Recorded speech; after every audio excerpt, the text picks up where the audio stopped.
The Boston Tea Party. 3 tea ships arrived in Boston Harbor in the late 1773. The royal governors, whose house had been destroyed by Stamp Act protesters, refused to let the ships turn back. When he ordered the tea unloaded, Adams and the Boston Sons of Liberty acted swiftly on December 16th.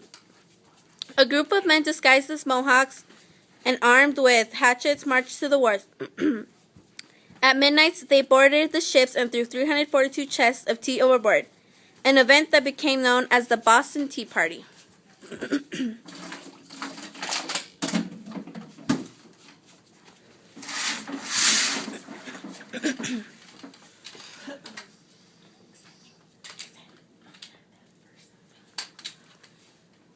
The Battle of Bunker Hill. On June 16, 1775, about 1,200 militia men under the command of Colonel William Prescott set up fortifications at Bunker Hill and nearby Breed's Hill. Across the harbor from Boston, the British decided to drive Americans from their strategic locations overlooking the city. The next day, the Redcoats crossed the harbor and assembled at the bottom of Breed's Hill. Bayonets drawn, they charged up the hill with his forces low on a mission. Colonel Prescott reported shouting the orders, "Don't fire until you see the white of their eyes."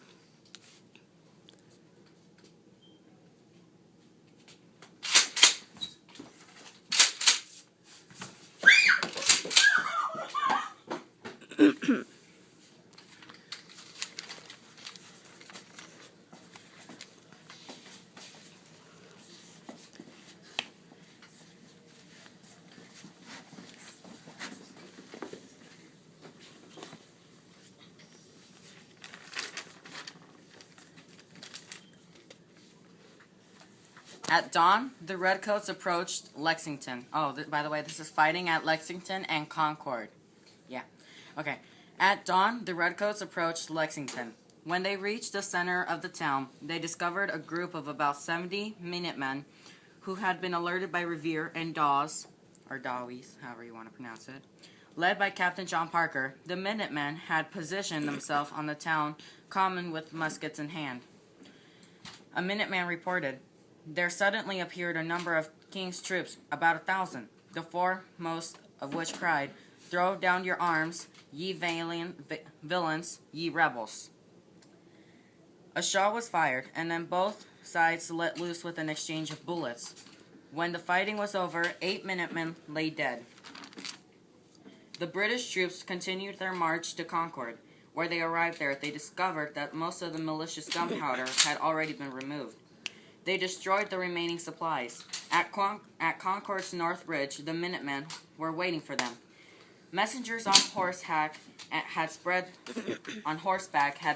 word of the British movements all along the road from Concord to Boston. Farmers, blacksmiths, saddle makers, clerks hid behind trees, rocks, and stone fences. As the British marched down the road, the militia fired. A British officer wrote, "These fellows were generally good marksmen, and many of them used long guns made for duck shooting." By the time the Redcoats reached Boston, at least 174 were wounded and 73 were dead. Looking back, the poet Ralph Waldo Emerson wrote in the Concord Hymn that the Americans at Lexington and Concord had fired the shot heard round the world. The battle for America's independence from Great Britain had begun.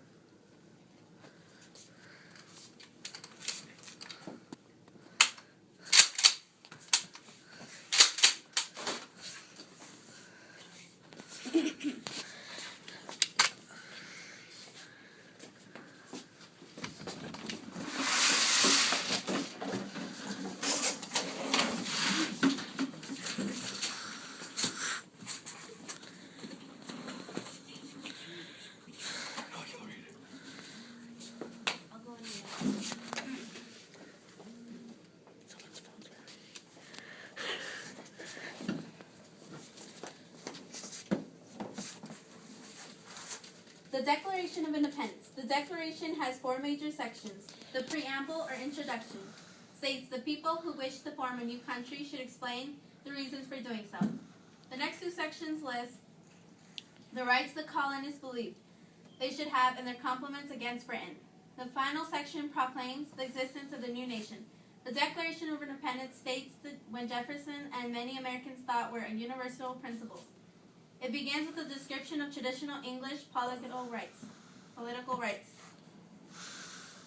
We hold these truths to be self-evident that all men are created equal and they are endowed by their Creator with certain alienable rights. Among these are life, liberty, and pursuit of happiness. I think this is a good idea. I think this is a good idea also. There should be something about slavery in this. And sign it. I don't like your handwriting.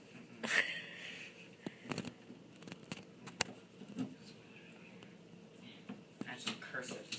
Where's G?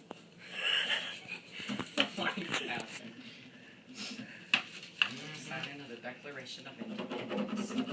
Oh, I like your handwriting. The end.